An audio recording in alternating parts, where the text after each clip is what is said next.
please forgive me if I tend to rumble and mumble a few words, just like that. So welcome on behalf of We Empower. We Empower is an association, an NGO, that works for the empowerment of women and children in society. So I'm here today with Georgina, who's our chairperson. I'm part of the committee as a normal member. We have all our members, our executive committee members here as well. It's important for us, of course, to mark Women's Day. And one of the activities that we're doing is this focus on health and wellness. Okay. So here's Georgina. So let's give a big clap to Georgina.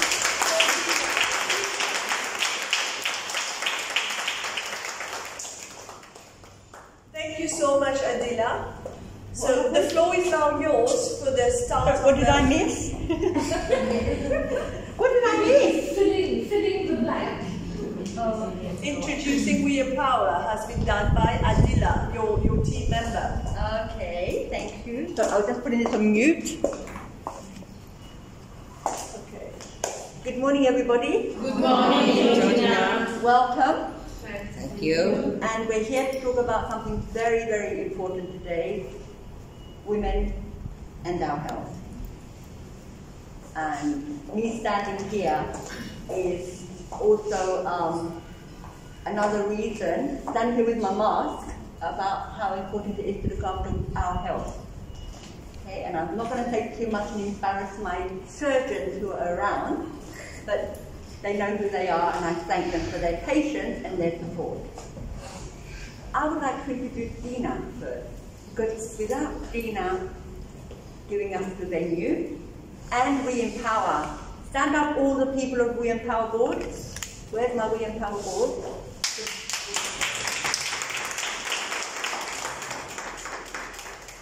The board members of We Empower, thank you for believing in women and making things happen with me. And Dina, thank you for always being there to support us by allowing us the venue and working as a team to make this event happen. So Dina, I leave the floor to you. Thank you. To welcome everybody. Thank you very much, ladies.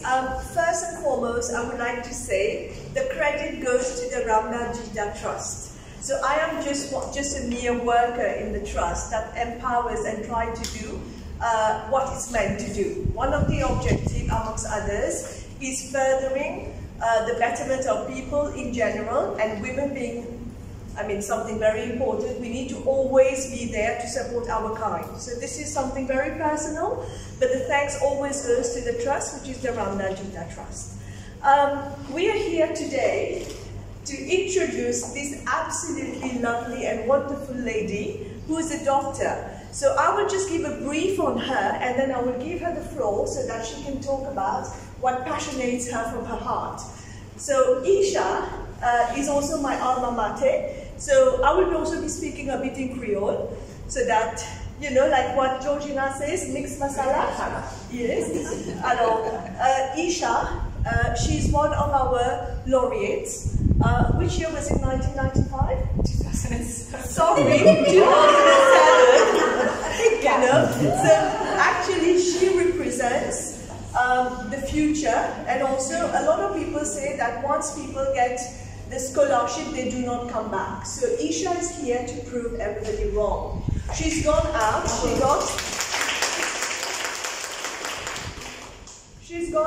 got her scholarship, she went to Australia, she studied medicine, she specialized in women's health amongst others. So I will leave that bit, all the medical bit, to her. Prestigious universities, written research papers with different institutions, journals and all.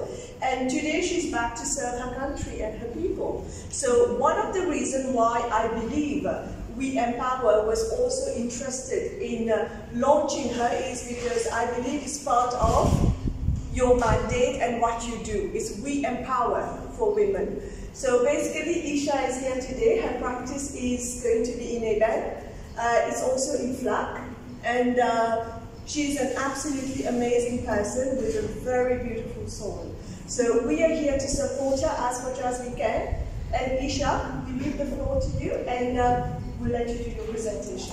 Thank you so much. you so much, Dina and Georgina, for having me, and thank you to all of you present here today. I've met a few of you, and I'm really humbled that you found the time today to come and listen to me. I hope it's of some value. And I'd like to thank Ingrid as well for the beautiful music. And this, as I was talking to her earlier, is really fitting. So this is the Yidaki, is that right? Which we call didgeridoo in Australia, and it's an indigenous music, and I find it really positive. It was a great start, didn't it? I hope you can all see at the back, and please tell me if any of these slides can be made available to you if you'd like. So today I'm here to talk about women's health and valuing your health, and what you should do to value your health. That's on the occasion of the upcoming International Women's Day on the 8th of March, which is next week, next Friday. The theme for this year is Inspire Inclusion, and what we want is to empower women to be able to make informed decisions about their health. We want to educate them and empower them so that they are the specialists when it comes to their own health. A little bit about me, as Dina mentioned, very blurry because of the glare. So on the right is a picture from the University of Melbourne where I did my studies in 2008. And I've spent the last 15 years in Australia, and I've only come back last year, a couple of months ago.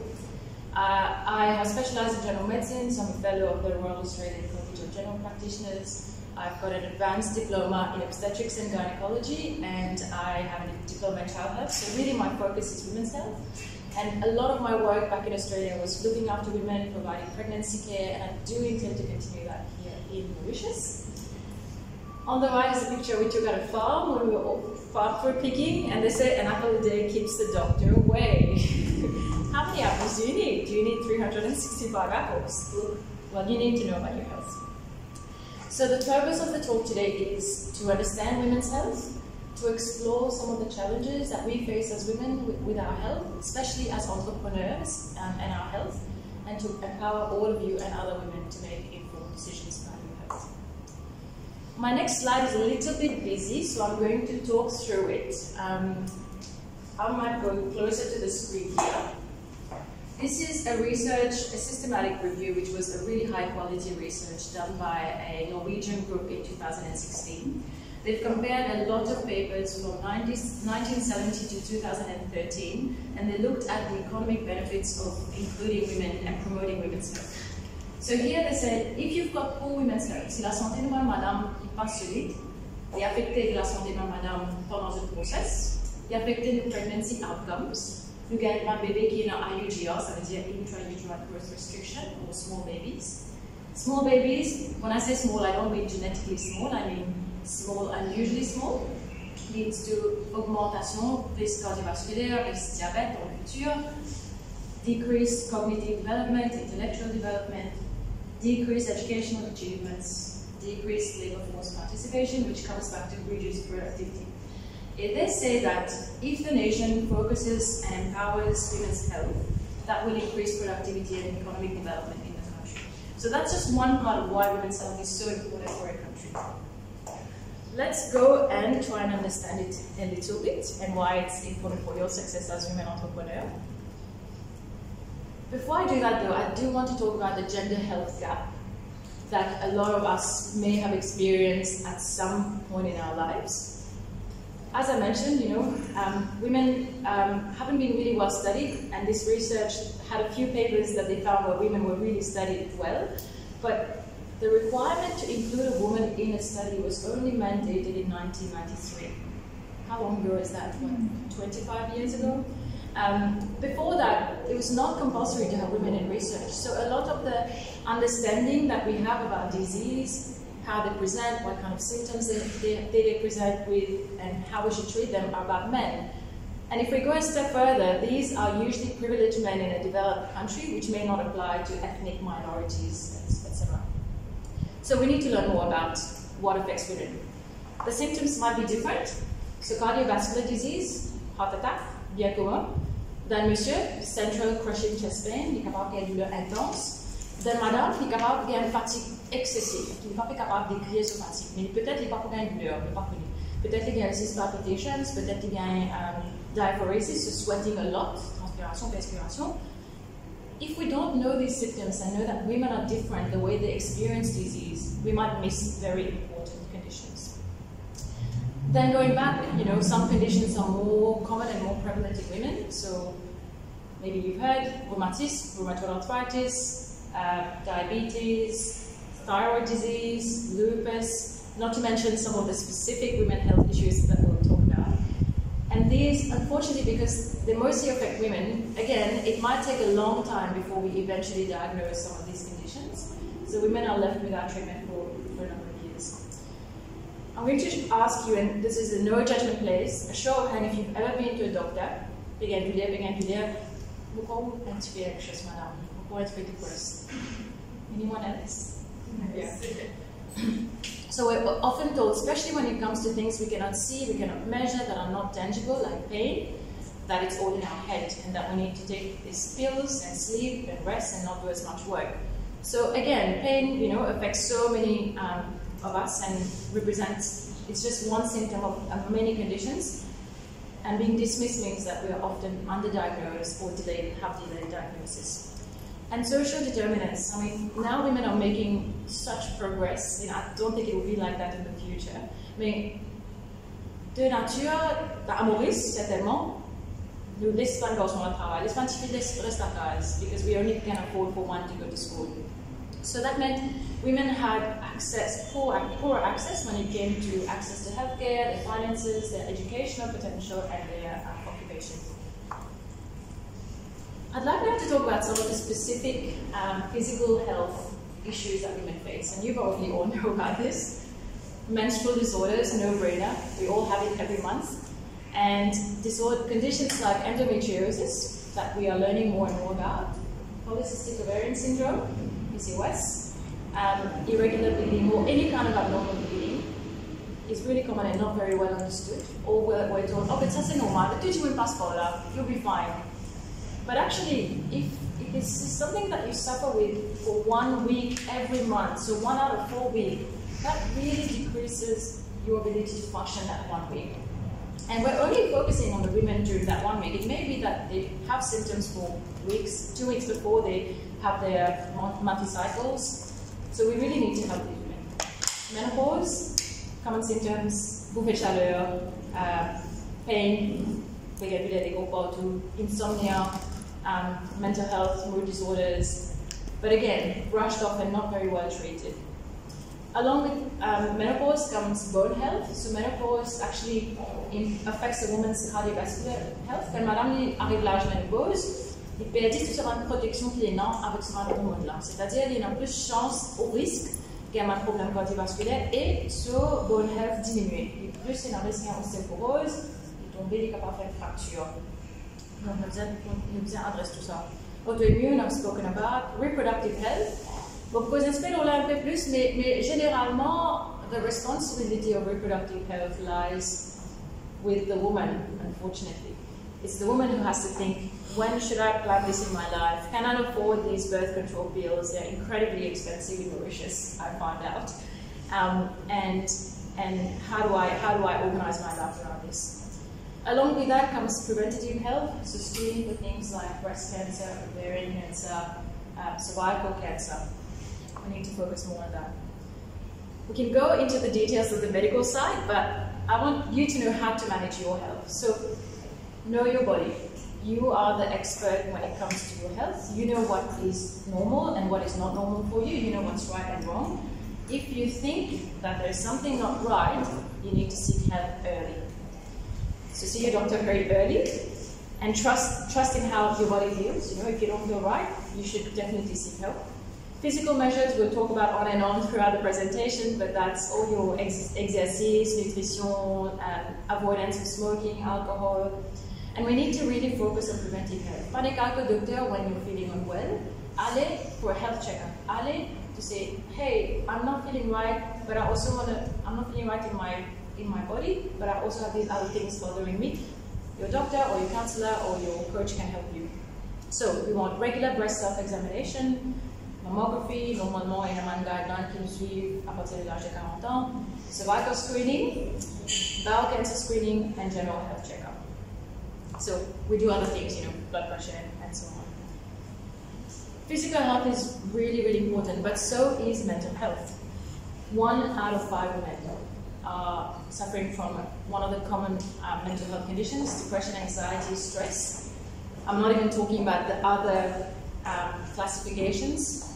There are major life transitions that we experience as women, pregnancy, motherhood, menopause, but also negative life experiences. So reproductive health, fertility issues, the loss of a child, relationship breakdown, violence and abuse sometimes, and often we take on the caring duty. So if we're in a family and someone is sick, we become the carer naturally. This just happens to us, but that takes a toll on women, and that can all affect their mental health. Eating disorder, commonly that's anorexia or bulimia, but there's also something called disordered eating, where your eating patterns are disrupted. You know, we've all had too many chocolate at one point in life, but that's just a very small example. But that can all affect your mental health as well. And when we have these conditions, when I say we, people often develop what we call unhealthy coping mechanisms. So ça, c'est une stratégie qui nous servit pour nous capables et nous-mêmes sortir de là, pour pas trop penser, pour nous manager le emotional, le challenger, etc. Mais malheureusement, it cause more harm than good. So substance abuse, you know, alcohol, cigarettes, recreational substances can affect your health. Avoidance and denial, so easy to walk away from the problem and not face it than actually have to face it, because you have to face those emotions. Self-harm can affect you physically, but also lead to guilt, lead to low self-esteem. Negative self-talk, putting yourself down, but if you're not your cheerleaders, who is going to be your cheerleader? You need to actually boost your self-confidence. Emotional eating or binge eating, isolation, sometimes when you're bien retiré, you know, you might used to be seeing this person around and now you don't see them anymore, they keep to themselves. Procrastination, I've done that. I've got university assignments that are due and I delay and delay and delay, and then it becomes a big stress. We're all learning from it. But often it's easier to not face it than actually face it. Overworking, we just throw ourselves into our work because that's how we cope, that's how we keep going. Aggression, meaning we might be microaggressions at home, you know, with your family members, vos enfants, vos partner, ou les autres familles. Mais malheureusement, ça harm the relationship qui nous a avec sa maman qui, en fait, se tape pour aider le support. An excessive screen time, qui fait ouvrir un petit peu normal, emotional processing. Ce qui me suggest, c'est un healthy coping mechanisms. Donc ça, c'est un mécanisme qui est un petit peu plus difficile, il require un petit peu plus de motivation et détermination, mais avec un healthcare provider, on est capable de faire. Exercise, physical activity, I'll talk to you about that in a bit. Mindfulness, does anyone know what mindfulness is? Can anyone tell me? You're saying yes. I've heard the word, is it? Yeah. Yeah. But being mindful of every action you are doing. Yeah. Aware, that's mindful. Yeah, being present in the moment, knowing as I stand here, how my body is feeling, how my mind is feeling, that the sun is shining on my face, that I can hear some birds, and I can feel the breeze. Just being present in the moment. And when you do that, you'll be more attuned to your symptoms and what your body's going through. And meditation as well. Creative outlets, I think all you wonderful ladies here have got some creative outlets already, but baking, painting, music, whatever you like doing, you go for it and you immerse yourself in that. Having the social support, so family members, friends, work colleagues that you might go to, have a chat with. Journaling, often when we journal, dans le bécrin d'un journal, il faut aussi penser un petit peu, reflect un petit peu l'eau. Tant qu'il nous passe comme ça, nous sommes obligés de faire face à cette émotion-là et à cette pensée qui nous est là. Quand nous faisons face à ça, nous sommes capables de processer et dire, OK, I was not feeling well today. What happened? What was the situation? What could I have done differently? What was the positives? Always look at the positives. You know, never think, oh, everything was wrong. Try and find one positive every day. And setting boundaries. We need to be better at this. We always just take on more and more and more. Even when we think, oh, I'm being so stretched. Until you stretch too much, so you need to find your boundary and know when you need to stop. Arrête le stress plastique. Find your elasticity limit. Okay? And seeking professional help. See your friendly doctor when you can. And I'm not just talking about a doctor. It could be a coach. It could be your counselor. It could be someone you relate to spiritually. Whatever that person, whoever that person is. I move on now to nutrition because we've got so much to talk about. Before I talk about what's good to eat, we all know that I'd like to tell you there's something called a gut-brain connection and a brain-gut connection. Have you heard of that? Par exemple, dans le central nervous system, c'est le cerveau, l'intestin aussi est un nervous system. Et il y a une bactérie, un microbiome dans l'intestin qui est responsable pour nos émotions. Et en fait, avec pour eating, pour diet, médicaments, extra antibiotics, de affecter ce microbiome-là qui est capable de cause increased intestinal permeability. Par exemple, un dimanche qui a un IBS, ce qui est un bloating, ce qui est une douleur, parce que ce microbiome est changé. Mais aussi, à cause de ça changé, l'intestin n'est pas capable de fonctionner en termes de mouvement et de sensation. Okay? Ce nerveux système de l'intestin n'est pas capable de fonctionner. Donc, nous avons delayed gastric emptying, nous avons indigestion. Intestinal transit time affected, ça affecte your bowel movements, etc. Mais aussi, ça peut cause anxiety and release and stress response dans le corps. Similarly, quand on a un stress, ça aussi affecte l'intestin. Quand on qui fait surgery, quand on fait dans le médicament, comme adrénaline, etc., the stress response hormones, ça, au fait, il fait un organisme plus virulent, c'est-à-dire un peu plus sévère, plus dangereux, augmenter en nombre. Et ça peut causer une infection. So now that you know about the brain-gut connection, you can think how nutrition is going to affect not only your physical health, but also your mental health. And that's a picture of what a plate should be looking like. Green is all your veggies, and you can consume vegetables as much as you want. Fruits of different colors, whole grains, so try and avoid things like white bread, white and rice. Go more for whole grain bread, whole grain pasta. Limite quand ça fait qui est bien refined, qui est bien processed, et healthy protein. Not to forget a lot of water and healthy oils. But we know about that, and we can go on, and there's so much information out there. Moving on to exercise. Why is exercise important? Quand on fait l'exercice, we release the happy hormones, our endorphins. And nous avons beaucoup de types de happy hormones.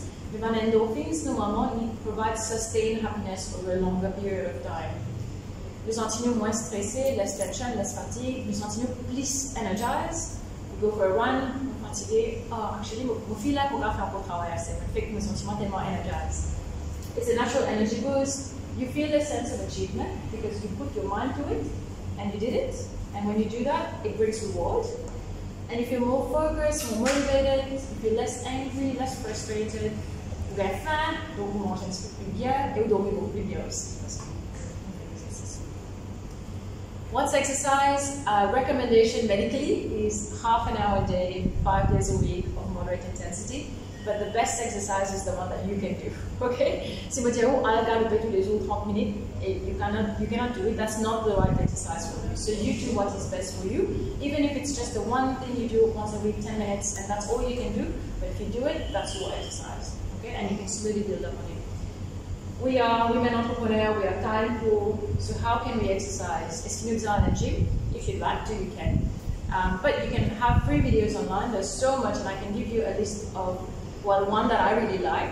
Vous avez un petit espace, you do it at home in your own time, and you're done. Go for a walk in nature, that's even better because you're connecting with your environment, you have more oxygen, it's good for your brain, and it helps with mindfulness. But if you cannot do any of that, with a wise ski, it's very intense, you're mowing the lawn, you're doing other bits and pieces, running here and there, more d'escalier, that's all exercise. So don't say that I'm not exercising. Find and say, how am I exercising? Okay, am I eating enough? Do I want to do more? And you decide what you want. Okay, be the boss. Some of the challenges that women face as women entrepreneurs, health challenges that they face, I think you guys are the experts here. Gender bias, we are women, we've got other things to do, we have our family, can we do that? Will you be able to do it? Oh, you have childcare pickup? So there's lots of stereotypes that we're working and we're trying to break the ceiling. Multiple roles, so lots of societal expectations of what we should be doing. We are mothers, we are daughters, we are sisters, we are grandchildren, all of that. But also we are business women and we need to find a way of doing all of that. I've spoken about access to funding as a result of all the things that happen in your life, your education and your occupation, etc. And that can be a healthcare disparity from all these stereotypes. A little bit more about reproductive health. So many women came to me when I was working in Australia. Doctor, I'm 9 weeks pregnant, should I tell my work? What do I need to do? When should I say? What's the legal framework? You know, it's so much stress. It's a time when you should be happy and excited, but they worry about, oh, what if someone finds out, are they going to fire me? I'm not confirmed yet, or I'm joining a new group, should I tell them? So there's all these feelings and anxiety related to our reproductive health. There's a lot of stigma and discrimination as well. So people don't feel that they are welcome to discuss it. Maternity leave, some places are very generous, other places you get 2 weeks, and whether that's by choice or by necessity, you have to go back to work and leave your baby, creating separation between a mother and a baby. Yet, as a society, we want women to be breastfeeding. The Breastfeeding Society is wanting to push women to breastfeed, but how can we do that effectively if we're also having to work to support our family? You know, these are all the challenges you will face. And when you're a businesswoman, you are the business.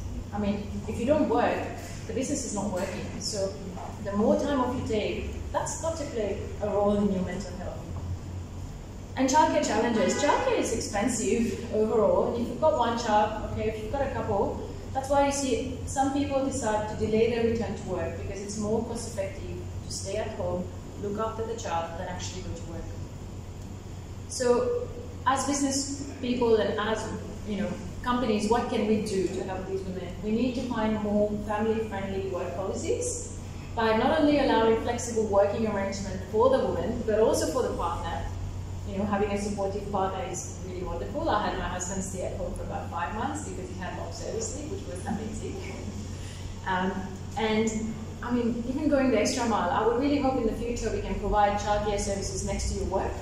So maybe have one in event, so people in event can go and see the kids, easy to pick up, or have little breaks during your work for breastfeeding. So the woman, you know how people go out for a smoking break? Well, why can't we have a breastfeeding break? Let the woman be the woman and do her job and bond with her child as she needs to. It's all a balancing act at the end of the day. So we need to, as women entrepreneurs, prioritize our work, set your priorities, manage your time well, try to delegate, so don't think that you can micromanage everything. As I'll echo Georgina who said to me, you know, if you have to be the photographer, the videographer, the audio person, set up the chairs, how are you going to do it as the presenter? So you cannot do everything. You need to find those people who are going to help you, whether that's at work or at home. Setting your boundaries, we've talked about that, and we need to actually discuss that with our peers. How do we set boundaries? And therefore comes support, peer support. If you've previously gone through something and you've learned from it, be the mentor and mentor someone else and help that person, help that woman.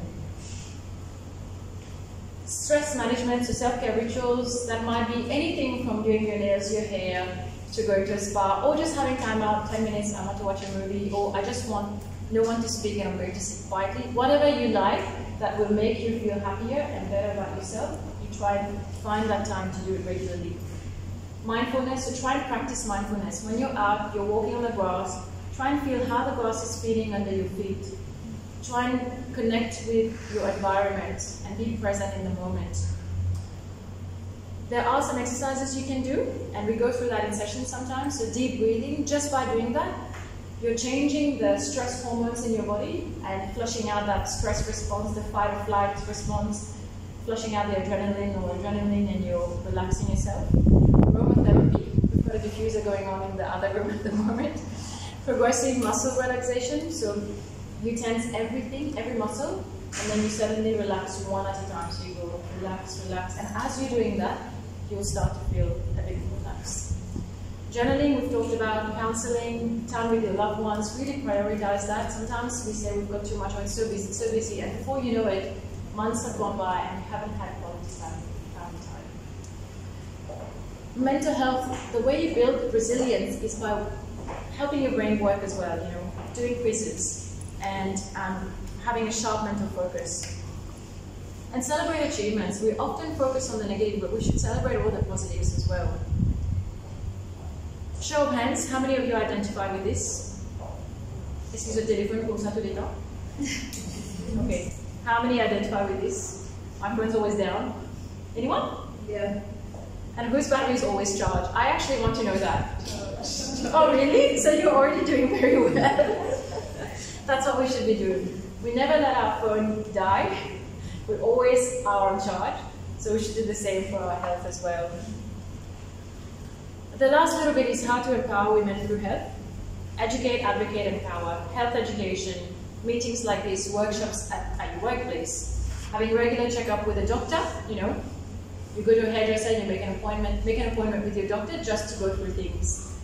Destigmatize mental health. We need to be able to talk about it more freely. Nous avons accès à ce qu'on appelle EAP, Employee Assistance Program. Donc, dans toute une compagnie qui aide une personne qui a énormément de stress, il est capable de get un psychologue, un counselor gratuitement. Health apps, you know, combien de l'eau boire, what you should need, what you should eat, how to check whether you're exercising, how to track your sleep. There's so much out there. Use it, but use reliable ones, not just anything. And doing group activities, because that brings accountability. You don't want to let the other person down, so you'll be more motivated to do things. Networking, as we're doing here, and all the amazing events organized by We Empower, have your go-to people. You know, these are people in the same situation as you. Talk to them freely. They are the people who might be able to provide you with really good advice. Cultivate relationships. When we grow plants, we have to water it. Vous êtes même temps, on pas capable d'avoir une relation avec une personne, ça veut dire une famille là, et puis là. Donc, nous devons cultiver sa relation qui est maintenant avec une famille là, et nous allons coller. I've talked about the networking side of things. Setting goals. I'll mention only one thing with that: SMART goals. That's what you should be going for. SMART means specific, measurable, achievable, relevant, and time-bound. For example, I need to be more healthy. But what does that mean? You know, unless you set a SMART goal, you won't know what you're doing. So you need to, for example, if I say a goal is be more hydrated, a SMART goal is I'm going to drink 8 glasses of water per day for the next month. So it's specific, 8 glasses, measurable, 8, achievable, yeah, it's not 20. Relevant, because that's related to keeping hydrated, and time bound. I've given myself that to do in one day and over the next month. And before I talk a little bit about what I do, remember, if you've seen a Formula 1 race, anyone? Yeah? Remember how you've seen how the car stops for a few seconds and 10 to 15 people rush in and all do their bits. Your life is a little bit like that. You are the driver sitting in the car. You have to have your pit stop, which is your pause and rest. You have to refuel, which is self-care. Vehicle maintenance, do your health checkups. This is your vehicle, you have to maintain it. Optimize the function or your performance for the long run. So find ways of having sustained energy release for your success. Team support, so build all those 10-15 people you see around you, that's your support. And strategic planning. Quand je t'arrêtais pour faire ce petit pit stop là, je pensais exactement quand je te fais parce que c'est mal calculé, they're going to lose the race. So you need to know when you need to stop and have a break to prevent burnout. I'm going to talk a little bit about the clinic that we are really happy to be launching in event and already exists in Central Flat. So Pure Health, Women and Family Wellness, as the name says, we focus a lot on women health. This is the front at FLAC. So women health issues, everything that I've mentioned, pregnancy care in the 4th trimester, which is often the most important yet the most neglected trimester. And you guys are, oh, that's it, we're done now, look after the child. But how do you do that? I mean, it doesn't come with a manual and it's non-returnable, you know. So mental health support and counseling. We do preventative health checks and other general medical care. So everything else that your doctor would normally do. And we are a family model of care, which means comprehensive care for most conditions. We don't focus on one organ, one disease system, and we're looking at the person as a whole. So that person within the context of their belief, their community, their system, their values. We're like the first one of calls. You probably when you go to your family doctor and they redirect you. They also help with coordination of services. So something that we need to actually bring around in Mauritius a little bit more is communication between your healthcare providers, and we focus a lot on preventative health. Having a regular doctor means that you have continuity. Quand le docteur connaît qui veut travail, ou situation familiale, ou goals, ou un projet, etc. Il connaît cette personne. Donc, quand il dit, the doctor is fatigué, and the doctor knows, I know what's going on in her life, so I understand where she's coming from. Having a regular doctor has been shown to reduce hospitalizations. It brings around earlier diagnosis of potentially serious conditions. And your family doctor is your resource center. You don't just use them when you're unwell. They are your go-to for any question you might have.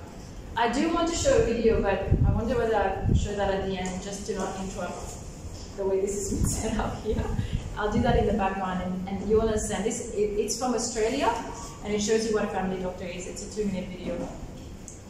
As a summary, I'd like to say that there's an intrinsic connection between your health and your success as businesswomen.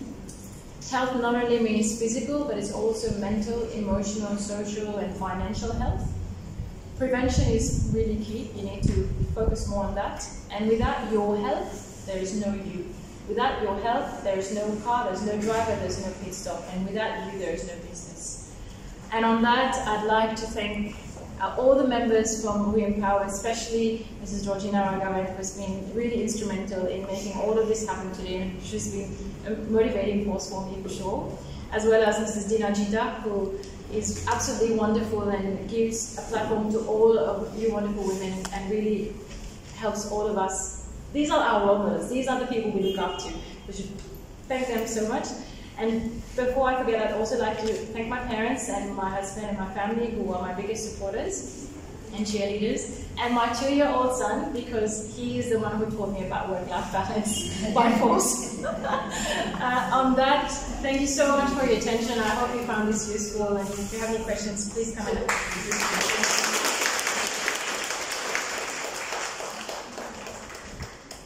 Do we allow 1 or 2 questions? Presentation like that. That was very good. Thank you for that. So I was kindly invited today to introduce ourselves. So I am Dr. Gopee-Beharee, my partner Dr. Partager on the back. So we are dependent to the studio just on the first floor. So we're a group of about 8 dentists. We're still growing, and we're hoping to have some specialists on the team. And our vision here is to provide everything dental under one roof. So whether it's a checkup, which is very important, to an extraction, to fixing, replacement of teeth, everything under one roof. So we've done a soft launch last year, so now we're fully operational. We're still adding stuff, so it's going to keep growing this year.